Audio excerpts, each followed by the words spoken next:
नमस्कार मित्रांनो, DMER Maharashtra academy या यूट्यूब चॅनलवर तुमचं खूप खूप स्वागत आहे.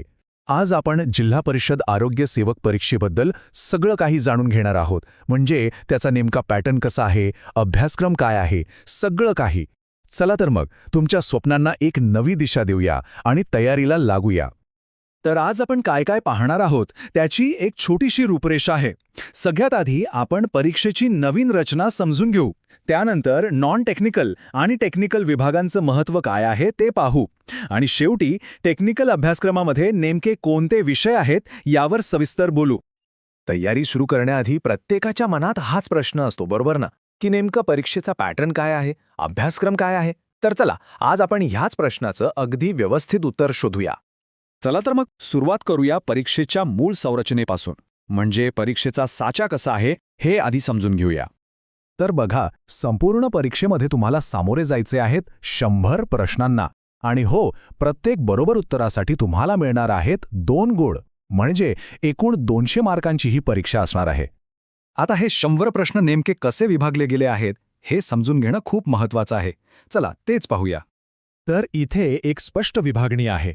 60% प्रश्न म्हणजे तब्बल 60 प्रश्न हे अतांत्रिक म्हणजेच नॉन टेक्निकल स्वरूपाचे आहेत. आणि उरलेले 40% म्हणजे 40 प्रश्न हे पूर्णपणे तांत्रिक अभ्यासक्रमावर आधारित आहेत. यावरून आपल्याला अभ्यासाचं नियोजन कसं करायचं याचा अंदाज येतो. आता हे जे 60 नॉन टेक्निकल प्रश्न आहेत ना, ते 4 मुख्य विषयांमध्ये अगदी समान विभागलेले आहेत.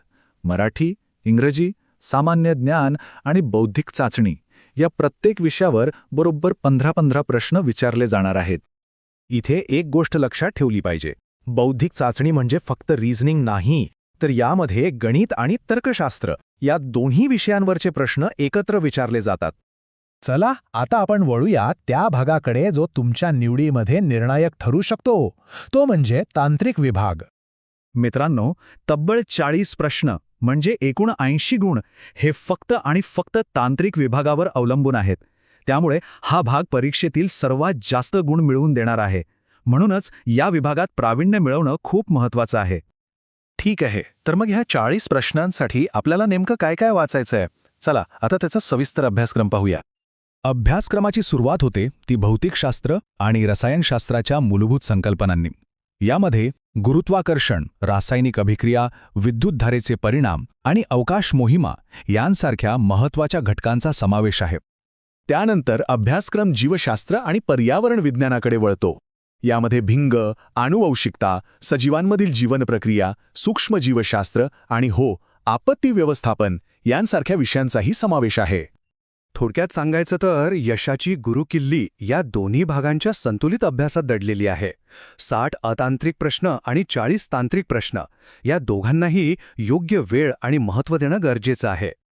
तर आता तुमच्यासमोर परीक्षेचा संपूर्ण आराखडा अगदी स्पष्ट आहे. मग आता प्रश्न हा आहे की तुम्ही तुमच्या तयारीची सुरुवात कुठून करणार? मला खात्री आहे की ह्या माहितीमुळे तुम्हाला नक्कीच मदत होईल.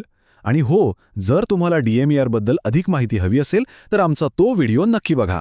आणि अशाच महत्त्वपूर्ण माहितीसाठी DMER महाराष्ट्र अकॅडमी ह्या आपल्या चॅनलला सबस्क्राईब करायला अजिबात विसरू नका. भेटूया पुढच्या वेळी.